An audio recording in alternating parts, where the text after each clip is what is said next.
Welcome, everybody. Thank you all for attending. Karen Rodriguez. I'm one of the community liaisons here at AspenRidge. For those of you new to AspenRidge Recovery, we offer dual diagnosis drug and alcohol treatment for adults 18 years of age and up. We now have 4 locations in Colorado, 1 in Fort Collins, Lakewood, Lone Tree, and Colorado Springs, and as well as our virtual intensive outpatient program. If you guys have any questions at all, feel free to email me or admissions@aspenridgerecovery.com, and I will type all that information in the chat box for you all. So today we have Darrin Miller doing a presentation on effective treatment for emerging adults, integrating clinical intervention, MAT, and the 12 steps. So this presentation will explore the effective treatment for one of the most vulnerable populations in the treatment of substance use disorders. It defines the unique challenge of facing emerging adults and presents strategies for effectively treating a notoriously treatment-resistant population. So without further ado, Darrin, do you want to take it away? Yeah, great. Thanks, Karen. I'll go ahead and share my screen. All right. So welcome, everybody. This presentation is originally designed for the Winter Symposium.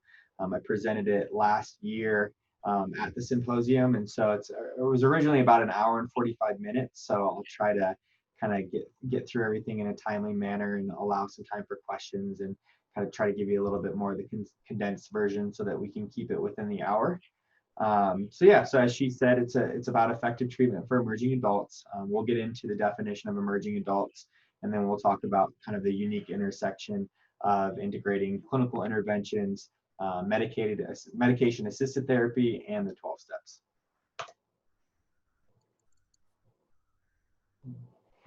So just to talk a little bit about my personal interest in the work, it started I kind of cut my teeth working in residential treatment, the sort of Minnesota model or the residential rehabilitation model that a lot of people are familiar with. Treats 18 to 80, sort of 30-day treatment model, in-house, all meals provided. People are pretty familiar with that. And what I found is that as the landscape of the addicted population started to change and became younger in nature and became more saturated with illicit substances, that a model that was designed to treat rural, middle class, largely white alcoholics was lacking in treating the young adult opiate population. And so what we found is when the demographic of our census got to about 20% of this emerging adult population, it would turn our milieu upside down. And so things like increase in relapses, decrease in group attendance, decrease in treatment engagement, and overall client dissatisfaction would increase. What we would find is we would get this us against them mentality in the milieu, where the older adults would complain that the younger adults weren't doing anything. They would complain they weren't showing up on time, that they were wearing backwards hats and sleeping in group. And then we would get the same complaints from the younger adults that would say the older adults were either judging them or didn't understand their unique experience, were too kind of beyond their developmental age to understand how difficult it is to deal with something like a heroin addiction. So that's where I think the new sort of hybrid model and what we consider the extended care model really comes into play. And I'm happy to be working with that here at AspenRidge. So to define an emerging adult, so you guys are probably used to a lot of different terminologies for this. People say young adult, emerging adult. I think we've kind of moved away from this term of failure to launch, but I think there are probably some people who understand what that means. And emerging adult is probably the most modern of the terms. And the reason that we use that is because it really recognizes this idea that they are in a state of transition, that they are still holding on to some of the ideals, behaviors, values of someone who's an adolescent, but they are also emerging into a world that comes with very adult responsibilities and unfortunately very adult consequences. So this term was coined by Arnett and marked by 5 broad dimensions, one being an age of optimism, experimentation, and feelings of endless possibilities.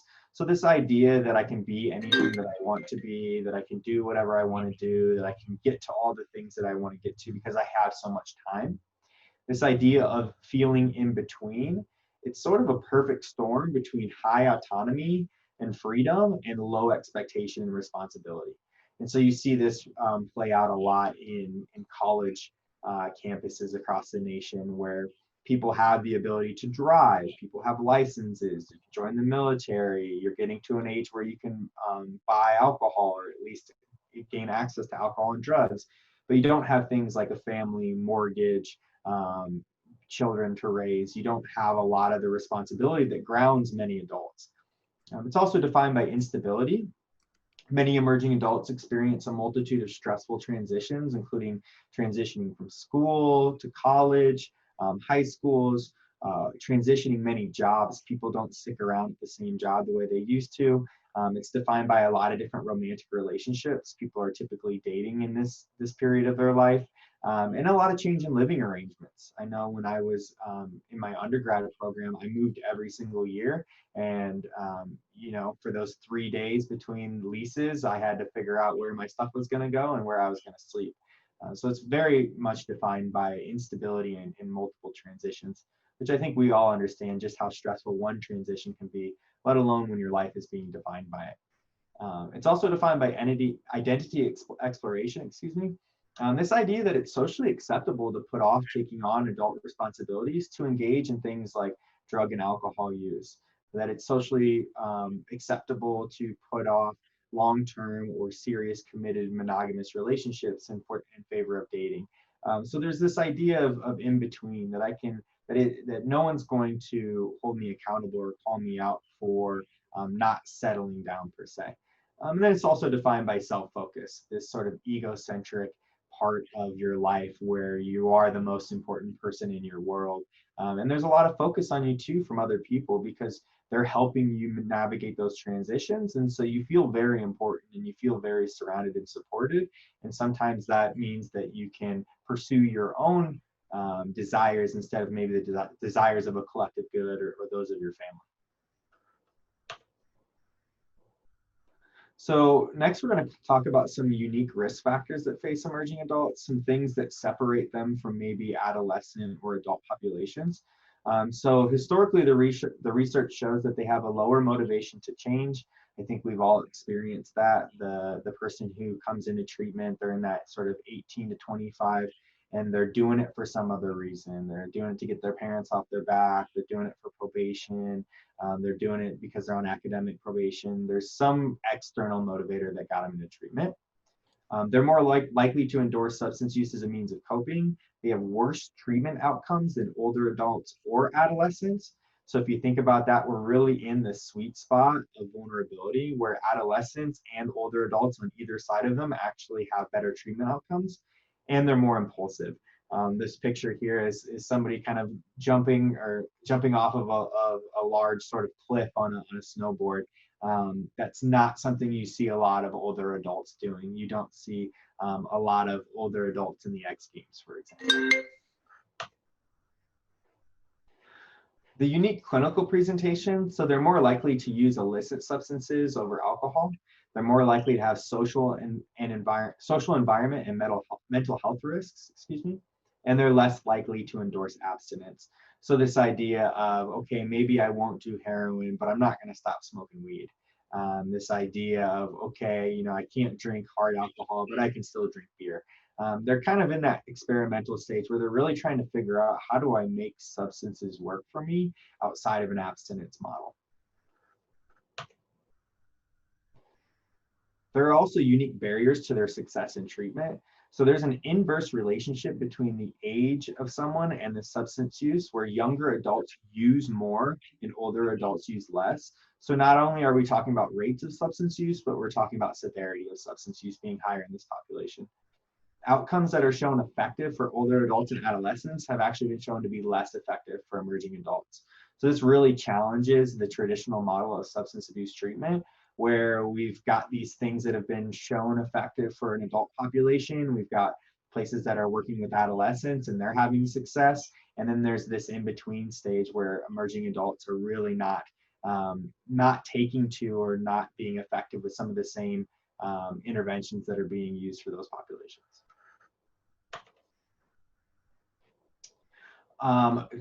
Speaking of kind of those other populations, we can compare emerging adults to the other groups. So at 6 months and 5 years following treatment, 9% and 12% respectively, emerging adults had fewer abstinent than those older adults.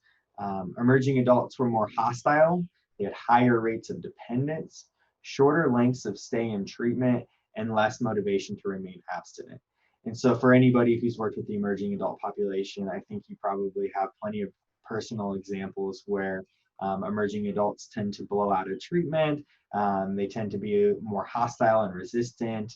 It's less of maybe a calm decision to leave treatment and more of one that has a little bit more fireworks and some theatrics involved. And they might even go so far as to sort of try to convince other people to come with them.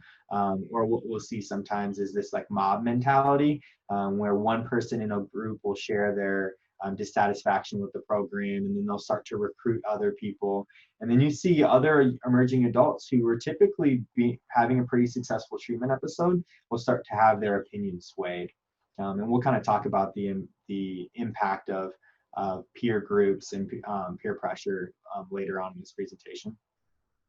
Only 30% of emerging adults were drug-free upon discharge from treatment versus 70% of older adults. So again, you see higher instances of emerging adults actually finding ways to use while in treatment. 11% fewer emerging adults completed treatment overall. 14% fewer emerging adults were abstinent compared to adolescents. On average, emerging adults used alcohol on 3 more days than adolescents on follow-up. Research shows that the earlier the course of substance use disorder is disrupted, the shorter their addiction career lasts.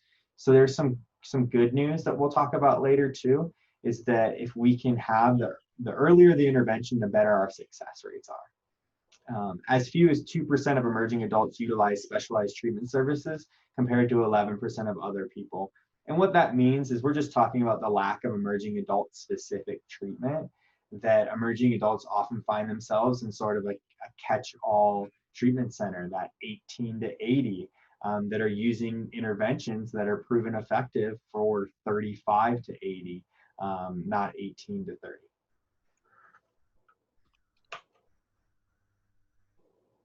So their alcohol use patterns differ as well. So 60% of emerging adults in the US consume alcohol, which is an incredibly high number. Emerging adults drink more than any other age group. 38% of emerging adults drink heavily compared to only 23% of adults and only 6% of adolescents. So again, not only are they drinking more often, but they are drinking more when they do. Almost 40% of emerging adults engage in heavy episodic drinking compared to only 6% of older adults and only 1% of adolescents. That's binge drinking. I think this is no more apparent than college campuses, where people will, not drink for 4 days and then drink until they black out for 3 days straight, and then kind of repeat that pattern. Emerging adults have the highest lifetime risk of experiencing an alcohol use disorder at 37%. So again, often people kind of look at it as a phase. I mean, what we're finding is that this is often persistent. Switching from alcohol to illicit drug use. Illicit drug use is highest among emerging adults, with 22% reporting use within the last month. The risk of experiencing a substance use disorder is more than triple that of an adolescent and more than double that of an adult. And nationally, 7% of emerging adults have substance use disorder compared to only 2% of older adults and 2.5% of adolescents. So it really is an epidemic among this population. So even though emerging adults do not represent a large portion of the population, they represent a large portion of the substance use disorder population. And the fact that if you look at any given treatment center, they probably don't make up the majority of their census means there are a lot of emerging adults out there not getting treatment.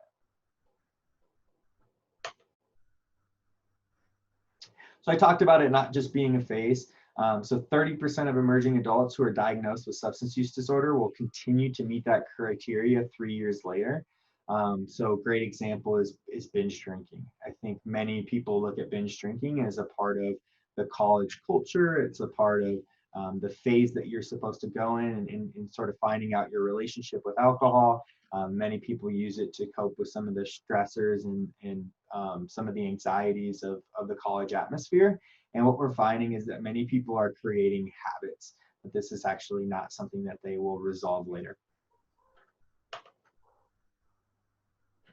So there are many different theories explaining why substance use disorder among emerging adults is so high, why it's such a critical problem. My personal experience and my personal thoughts is it's probably a little bit of both, that there's no one theory that seems to explain it all. In my experience, I've seen these theories come to fruition throughout many different cases. So the first one being the role overload theory. This theory asserts that the frequency and intensity of transitions in emerging adults leads to substance use as a viable coping strategy. So again, if you're constantly changing homes, you're changing roommates, you're changing romantic partners, that's just a lot for the human system who's constantly looking for homeostasis to deal with. And when your friends are dealing with it with substances and your parents don't have much to say about it, it becomes sort of an accepted way of dealing with transition. Here's the life course theory.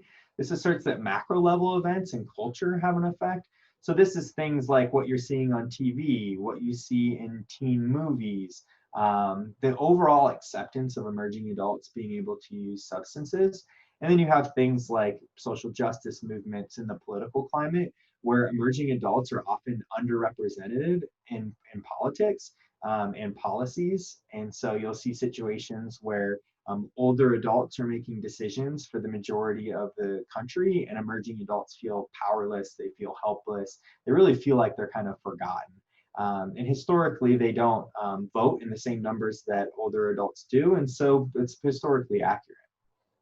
There's the brain development hypothesis. So this says that they're just more likely to seek pleasure, they're more likely to seek dopamine events, and that the prefrontal cortex does not form sometimes until you're anywhere between 21, 25. Some of the newer research is saying maybe even all the way out until 30 until it's fully formed.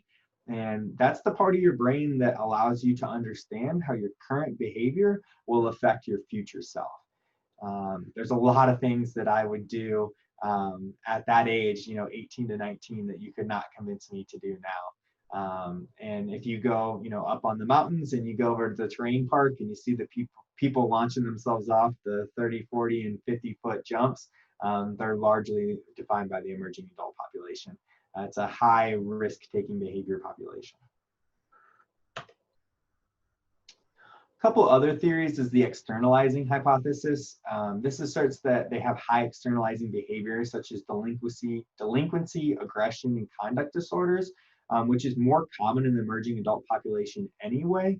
It's typically where you see those diagnoses. And because those diagnoses can often be correlated with substance use, that you just sort of see it as a natural consequence of where those exist, where that behavior exists. We talked a little bit earlier about the peer influence. This asserts that emerging adults' peers significantly influence their alcohol and drug use behavior.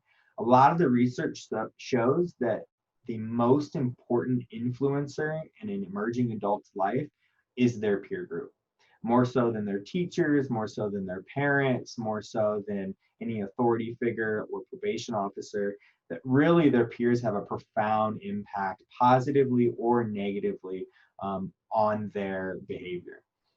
So therefore, if emerging adults who use substances are seeking each other out, what you often see is this mutual reinforcement cycle where one person's use is actually reinforcing the other person's, and that person's use is reinforcing theirs.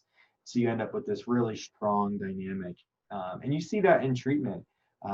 People come into treatment or they go into the rooms of AA and they tell you got to change your people, places, and playthings. And they have a really difficult time letting go of their peer group, even if they are having a negative influence. They often look at their peer group as family and And as we've talked about earlier in this presentation, sometimes their peer group is seemingly the only people who can understand them. Finally, college attendance. So college exposes emerging adults to drinking situations and substance use disorder situations. I think that this is pretty obvious. People go to college and are often having that high autonomy, low responsibility. They're often living on their own for the first time, and they're really exposed to a lot of different people from a lot of different parts of the country and sometimes different parts of the world.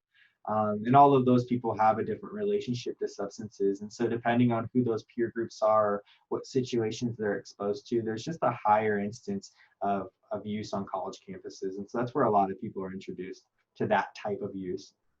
And then parental use. So it's that parental use and ambivalent attitudes towards the parental role in a child's alcohol use can contribute to higher alcohol use.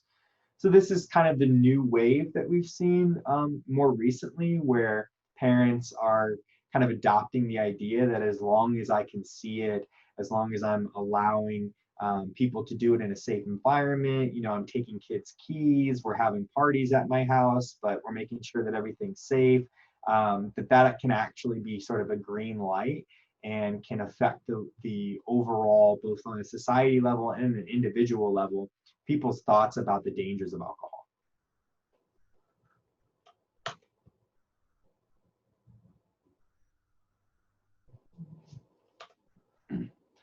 So now we'll get a little bit into the prevention and treatment. So this is a little bit of a case of good news, bad news. So the bad news being everything we've covered thus far and talking about just how vulnerable this population is. The reason I go into such depth about that is because I think it can be a very validating experience. I know when I worked in residential treatment, we had multiple staff meetings where we were all kind of pulling our hair out, just trying to understand why we were unable to get through to this population. And I know a lot of really wonderful clinicians who specialize in this population, and it can be discouraging to work so hard and to still have such low success rates for things that seem to be beyond your control. So in 2005, there were 1,825 alcohol-related deaths among college students. So this research is kind of broken up into two different categories, college students and non-attending college students. Obviously, the majority of the research is on college students because they're so accessible. It's just a population that you can access so much easier than trying to track down the non-college attending population, but we will have research about that as well. Most assessment and intervention stems from the use of brief alcohol screening and intervention, known as the basics. It's basically a participant-led feedback form where the participants answer on a multitude of questions, things like drinking patterns, family history, kind of a standard assessment, but then they're given personalized feedback related to each category, which is the important piece. There's also motivational interviewing. I'm a huge proponent for motivational interviewing. I would say it's in my experience, one of the single most important skills to have in treating this population, to really avoid a power struggle and to really downplay the power dynamics that already exist as a therapist or as a clinician or someone in a position of authority.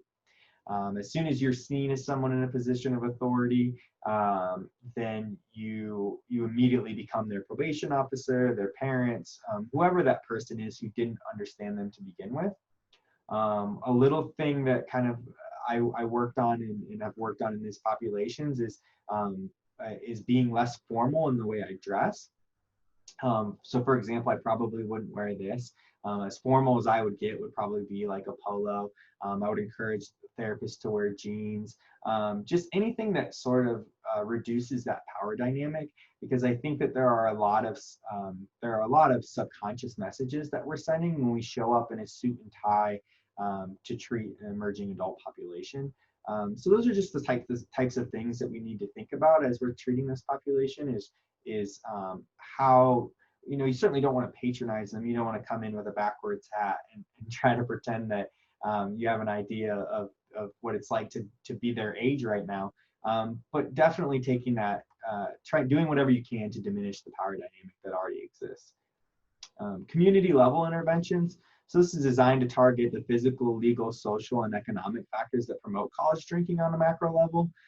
So a great example is just offering extracurricular activities that don't center around alcohol.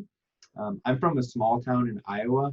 The nearest grocery store was 30 miles away. The nearest movie theater was 30 miles away. So a lot of people without given any alternatives turn to drinking and drugs. I went to the University of Iowa for my undergrad. It has one of the highest instances of bars per capita. The campus is actually in a situation where campus buildings are next to bars and restaurants. It's kind of, it'll go like bar, restaurant, campus building, bar, campus building, all the way throughout the campus. And so again, in large part, we weren't provided alternatives. I think there was one movie theater on the other side of town, and I think it only showed like old movies. So you know, think of a college town with 20, 30, 40,000 students, doesn't even have a movie theater. It really goes to show just how embedded the drinking and drugging culture is on some college campuses. Limiting alcohol availability on and off campus is really important. Restricting the marketing and promotion of alcohol on and off campus. I remember my final year of my undergrad program, Bud Light had partnered with the NFL to create cans that were the team colors, and the Iowa Hawkeyes share the same colors as the Pittsburgh Steelers. And so sure enough, every gas station, bar, you name it, went and got the black and gold cans for Bud Light, and people bought them all the time. And so being able to restrict that marketing and restrict some of that stuff that we know preys on people's vulnerabilities already can really prey on this vulnerable population. And then finally, developing and enforcing campus policies, local and state federal laws. I think that that's something that I witnessed throughout my undergrad experience. When I started there as a freshman, the age to get into bars was 19. And by the time I left, they had bumped that up to 21. So it was a really bizarre situation, right? Across the nation, the drinking age is 21. Across most cities, the ability to get into a bar after 10 o'clock is 21. And so the fact that there was this little microcosm on this sort of small campus in Iowa that allowed you to go in at 19 really just showed how unique college campuses can be in creating an environment that supports this kind of behavior. So now switching the research to non-college students. So non-college students, emerging adults report higher rates of illicit substance use. So on college campuses, drinking is sort of the public enemy number one. And for non-college students, it's illicit substances. In working with non-college age students, or college attending students, 12-step oriented treatments can be really helpful. So there's 115,000 groups worldwide. Of those 115,000 groups worldwide, only 12% of members are under 30. So if you want to think of this theme that we've been talking about throughout of emerging adults feeling underrepresented, emerging adults feeling like no one understands them and feeling like they don't have anywhere to turn, that is repeatedly reinforced by the data. Barriers to emerging adult success in 12 steps include their aversion to religion and their difficulty during the introduction period. So what I will often do is when I'm trying to elicit engagement in the 12 steps from this population is I will focus less on the religious and spiritual aspect and focus more on the community. So talk about all of the people that are there, all the fun things that they're doing, all of the alternatives and all of the ways that they're living a happy and fulfilled life without drugs and alcohol, not so much on the spiritual change. It's not that that's not important, it's that that's not what appeals to this population. More emerging adult specific research regarding the 12-step interventions is needed to make conclusions. So again, it's a notoriously difficult population to study because they don't go to treatment and they're underrepresented. And then the way that you frame the 12 steps is really important, and I kind of talked about that.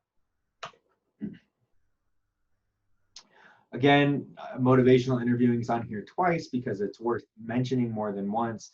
It really is extensively studied and shown to be effective.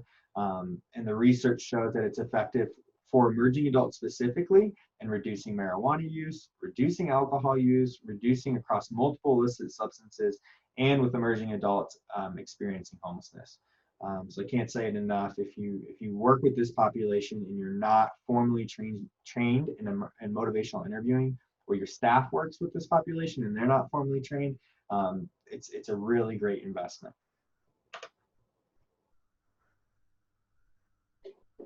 CBT, of course, one of the gold standards for substance use disorder treatment, and has been for a long time. So it's been shown effective as well for this population. The most effective CBT approach for emerging adults are variations of community reinforcement approach and a combination of CBT and MI. So if you've never heard of community reinforcement approach, I won't go into it now, but I encourage you to look into it. It's a way, again, of adding these subtle differences and these little flavors to make this work for this population specifically. We're finding that one size does not fit all for this population. Brief motivational interventions in healthcare settings is incredibly important. So if you yourself work in a healthcare setting, or you have community partners who work in the healthcare setting, I think it's really important as treatment centers that we are diligent in who we choose to work with in the healthcare industry.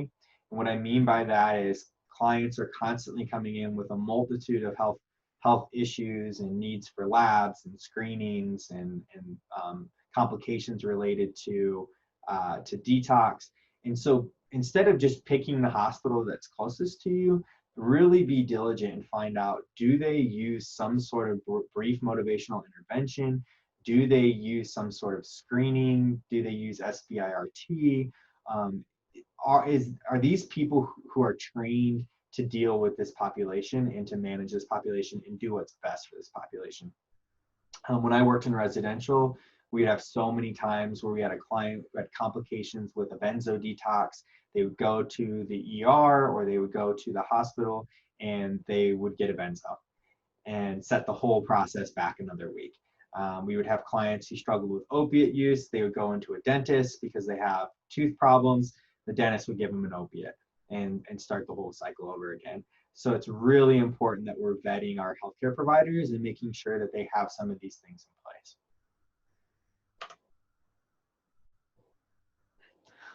One thing that's important to talk about is peer versus professional service delivery. So as things like recovery coaches become more popular, house managers, client care coordinators, client services representatives, BHTs, we all kind of have different names for them, but it's really important to understand their role in effective treatment for emerging adults. So peer-delivered interventions were found to be at least as effective as the professional-delivered interventions across all outcomes in reducing the total average of alcohol use. Outcomes were similar in professional and peer implemented interventions in decreasing heavy alcohol use and behavioral risks. Peer groups receiving weekly supervision adhered more to the MI tenets. So it's not enough just to have peers and recovery coaches sort of working with this population and working with these clients. You need to make sure that they're getting supervision as well. So either in some sort of group supervision or that they have some chain of command with a supervisor so that they adhere to the MI tenets and that they're doing effective work.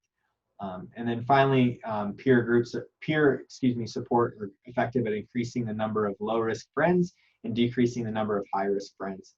So again, targeting the client's peer group, making sure that they have positive people in their life, making sure that they're creating new connections in sobriety, and that they're pruning some of those reinforcing friends. So talking more about integrating the 12 steps. So this is kind of something I'm passionate about. I've worked with the 12 steps for a long time, and I've worked in many systems that supported 12-step engagement and involvement, but it can be a little bit of new school versus old school. For example, if I look at the sort of tenets of motivational interviewing, many of them will be in direct contrast to some 12-step programs in some ways that sponsors take their sponsees through the 12 steps. Things like confrontation, things like labeling, you're an alcoholic, are all against the tenets of motivational interviewing. So I think it's really important to take a nuanced approach at where those intersect. So active involvement is defined as having a sponsor, working the steps, and socializing with other members outside of meetings. I think this is really important to understand, that simply pushing emerging adults into the rooms is not enough. Checking a box that they attended 3 meetings this week is not enough.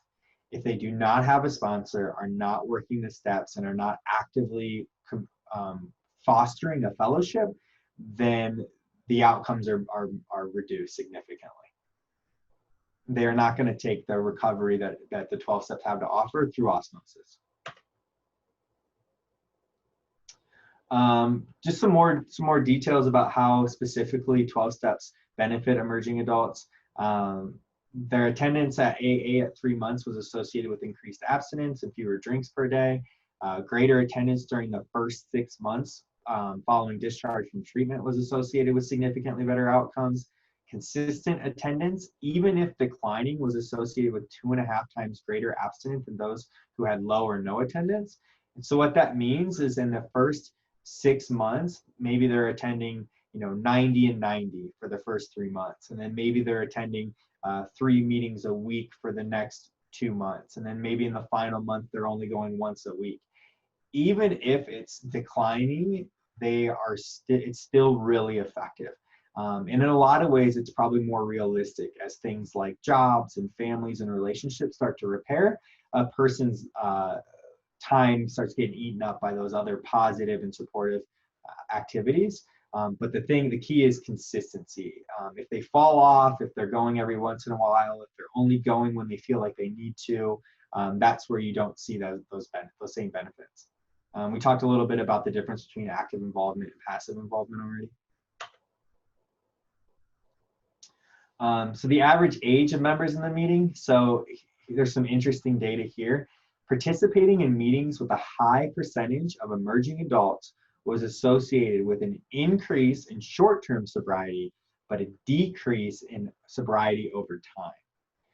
And so what that means is, for getting someone in the emerging adult population to buy into the 12 steps, to feel a part of the community, it's really important to take them to like young person's meetings, to take them maybe in a cohort or a peer group similar to their age, to get them to buy into the 12 steps. But the longer they stay in the 12 steps, they should start to sort of graduate to spending more time around people, older adults who have longer periods of sobriety. It's kind of a no-brainer, but I think it was an interesting piece that was backed up by data and really validating that emerging adults do really well in the beginning with themselves, but eventually they need sort of an older, wiser, maybe more experienced peer group within the 12 steps. So therapy versus the 12 steps. So I talked a little bit about how these are often opposing and contrasting ideas. So therapy is all about empowering self-efficacy. 12 steps is about powerlessness and giving things up to your higher power. Therapy is non-pathologizing, it's non-labeling. 12 steps identify as an addict or an alcoholic. Therapy is very non-confrontational. 12 steps can often be adversarial. Your sponsor will put I've heard stories of a sponsor put a sticker on your mirror that says you're looking at the problem, just sort of that in-your-face direct approach. Therapy is client-centered. 12-step can be didactic. Therapy is obviously conducted by a licensed clinician. 12-step is by a sponsor. There are no prerequisites for a sponsor other than that they've gone through the 12 steps themselves. And so you see some of those unhealthy relationship dynamics playing out sometimes in sponsor roles. Sometimes sponsors don't always know how to show up in a way that doesn't trigger themselves or that holds proper boundaries.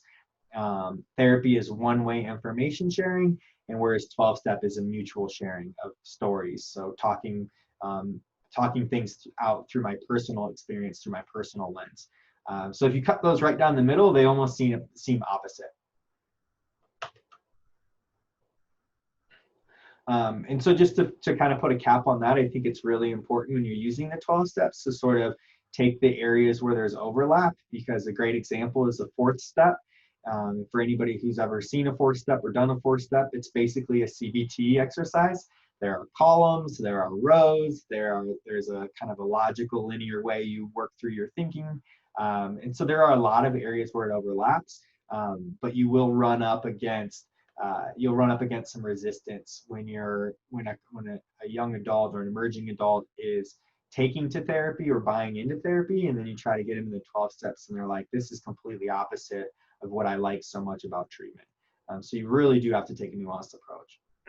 So just to summarize emerging adult issues, emerging adults have unique risk factors, they have a unique clinical presentation, and interventions that have been effective for years and decades for most people are shown less effective for this population. Related to marijuana, so marijuana legalization and changing attitudes have created an increase in use and sustained use before the presence of adequate research. So I don't pretend to take a moral stand on the legalization of marijuana, whether it's right or wrong, works or doesn't, can be used in a medical sense. Really just pointing out that we do lack a lot of the research, and that much of the research is actually your grandfather's marijuana. And so what we've seen is with the increase in concentrates, what we've seen with the privatization of marijuana, that labs are creating some high potency marijuana and they're marketing it that way. There's been sort of an arms race per se to make the most potent marijuana so that you can market that you have the most potent strain. And what we're seeing is that's increasing episodes of psychosis where psychosis never existed. We're seeing all kinds of different effects in the research, and we need more long-term research to make informed decisions. And so I would just encourage everybody to kind of do their research and to realize that much of the existing research is sort of outdated in its potency. That marijuana is a very different drug right now, and so are concentrates, than it was when we studied it at first. Opiates in 2012, half of all opiate treatment admissions were emerging adults.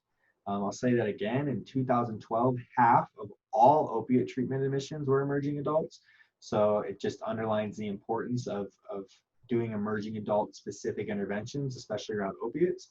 Emerging adults utilizing MAT have poorer treatment retention than older adults utilizing MAT.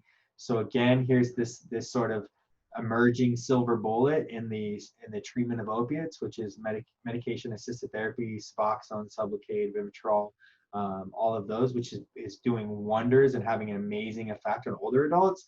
And yet is another population resistant to that change. So we should focus on MAT and expanding it and tailoring it for the emerging adult population. But at the end of the day, it's an amazing tool for preventing overdoses. And so even if it doesn't create long-term sobriety, preventing overdoses is a huge life-saving issue. And then finally, some solutions that we talked about. Improve early access to and retention in treatment. So really focusing on getting emerging adults specific treatment, and then once they're in treatment, using motivational interviewing to keep them there.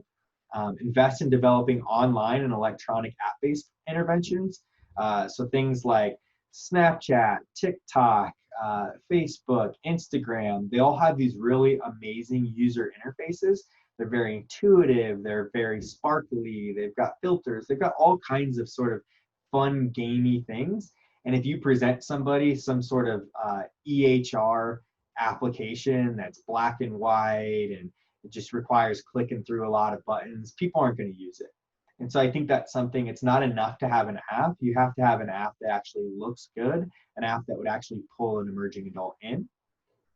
Develop emerging adult specialized treatment, develop emerging adult specific training addressing developmental issues, and then maintain access to substance use disorder treatment through the Affordable Care Act or supplemental programs. So as the political landscape changes and things with the Affordable Care Act or managed care, privatization, insurance companies, we got to realize that if it weren't for the Affordable Care Act, many of our emerging adult population wouldn't have access to treatment. Think of how many people under the age of 25 you see in treatment on their parents' insurance, and realizing that that didn't exist before the Affordable Care Act is really important. And so making sure that we as treatment providers are making sure that we maintain those doors and keep those things open for emerging adults to utilize insurance and to get the treatment they need. So my personal experience with treating emerging adults and what works, high structure, high accountability, preferably peer enforced. So it's easy enough to say high structure and high accountability when it's coming from the treatment provider or the treatment team, but trying to foster an environment and a culture where the clients are holding themselves accountable, again, to reinforce that the importance of peer groups and in affecting each other's behavior.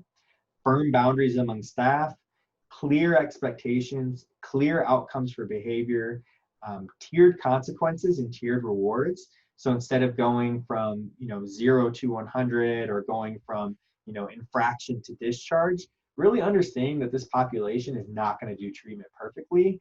Many of them aren't going to do treatment well. And so coming up with many small incremental steps in both directions before you end up at a place of discharge or referral. Separate the 12-step principles and community from the spiritual ideology. I talked about that. Foster peer-based interventions in community, and then combat the stigma of MAT in the 12 steps. I think that's an area where the 12 steps can do a little bit of harm, where some members in the 12 steps can do a little harm, is when they say things like being on Suboxone or being on an MAT is not sobriety. I think that frankly, that ideology is killing people. And I'm okay saying that. The role of the family, I'll skip this a little bit, but basically the two different pathways that I see emerging adults take is either A, they want to differentiate and foster independence from their family. So they're really looking to move into the adult realm. And so in that case, you should focus on life skills, boundaries, community, and finances. What I've often seen too is sometimes the apple doesn't fall far from the tree. And so what you'll have is a situation where the parent is often as sick as the child, and that trying to repair that relationship or trying to get that relationship more integrated can actually hinder the emerging adult's progress. And then the other way that I've seen it go is the repair and integration. So a situation where the family is a supportive entity, the family and the parents are positive, and you really need to focus on family therapy, family resources, healthy communication skills in that situation. My favorite slide in the whole presentation, the bright side, and why I do the work. So we talked a lot about how difficult this population is. We talked a lot about how we don't have all the answers right now. But some of the exciting things that we're looking forward to is the fact that we are shaping the future of recovery. And what I mean by that is that sending 18, 19, 20-year-olds into sobriety, into the rooms of AA, into places like the Phoenix, means that they are going to start to shape the policies, procedures, and start to modernize recovery, because we're putting young people in a position where they can start to be in recovery for a very long time and have a significant impact on what that looks like. Modern recovery can be fun and exciting. 50, 60 years ago, recovery was largely defined as what you weren't doing. The fact that you were in church basements drinking stale coffee and smoking cigarettes, and that was sort of your recovery. Now people are rock climbing, mountain biking, hiking, having sponsor meetings on the top of a 14er. There's just a lot of really cool and exciting ways to maintain a sobriety now. And we're seeing that with things like the Phoenix organization and some of the other more experiential self-help groups. The earlier the intervention, the longer the sobriety, which means the fewer the traumas and the less hurt and pain. So if you get a client sober gets sober at 19, 20 years old, that's decades and decades of life that they get back, of fulfillment. It's a little bit of the butterfly effect. They're going to continue to go on and have a profound impact on the people in their lives for positive. And then finally, changing the stigma and creating a more inclusive recovery environment. I really think that the divisional attitude and more conservative approach in the 12 steps is starting to die out. I can share a multitude of instances and experiences where worked really hard to convince a client to try the 12 steps or refuge recovery or any of those sort of self-help groups. And they finally worked up the courage to go into a room full of strangers, admit that they had a problem, and then they were told to leave the room because this room's for alcoholics, not addicts. And that's just crushing on so many levels and so difficult to reinvigorate that lust for recovery and that experience when people are getting shamed out of rooms for how they identify in their addiction. And so I'm hoping that that's changing. I'm noticing it changing, especially here in the Denver community, which was as a robust recovery community. But the more young people that we get into these rooms and the more young people that stay sober, the more inclusive it's going to get. And that's all that I have. So yeah, I'll leave some time for any questions or comments that may have come through. So I'll kind of turn it over to you, Karen, and then see if we have any of those. Awesome. Thank you, Darrin. We don't have any questions regarding to the presentation. We've just had some comments from the attendees that you're doing a great job and that they want the recording and the slides and things like that. But yeah, if anybody has any questions at this point, feel free to unmute yourself and, you know, go ahead and if you have any comments for Darrin specifically about his role at AspenRidge or anything related to the presentation itself. Feel free to share.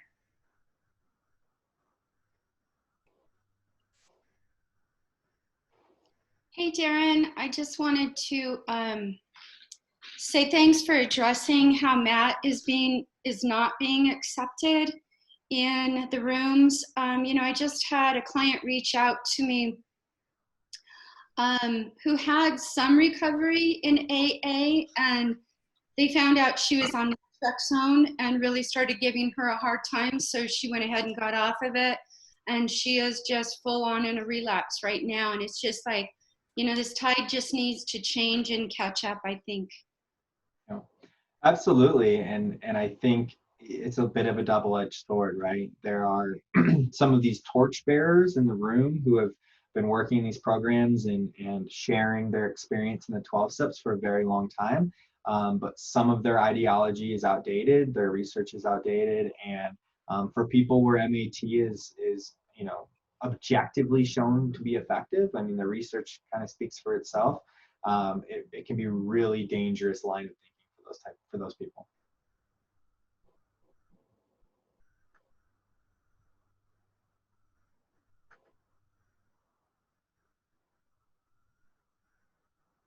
Great. Well, if there isn't any other questions, you can always follow up as well. It looks like Andy said, is there a motivational interviewing resource you recommend for those who haven't had previous training, i.e. a good place to start?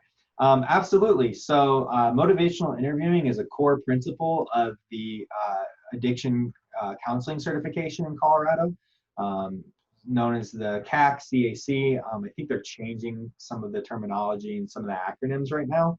But that's a great place to start. They offer motivational interviewing training, both in person. They take it from a psychoeducation standpoint and from a skills-based standpoint.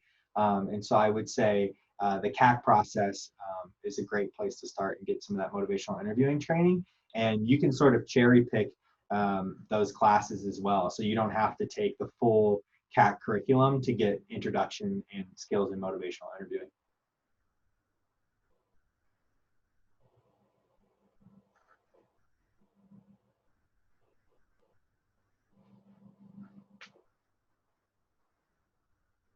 All right. I don't think there are any other questions. No, I don't think so. You guys are more than welcome to email me directly if you need or have any questions or anything else comes up. But so yeah, the webinar has been recorded and we will upload it to on YouTube. So it will be there next week. And if you want the slides, we will be more than glad to share that with you guys. So yeah, just email me directly. And thank you all for attending. Thank you, Darrin, for a great presentation. That is all. Thanks, everybody. Wonderful. Thank you, everybody.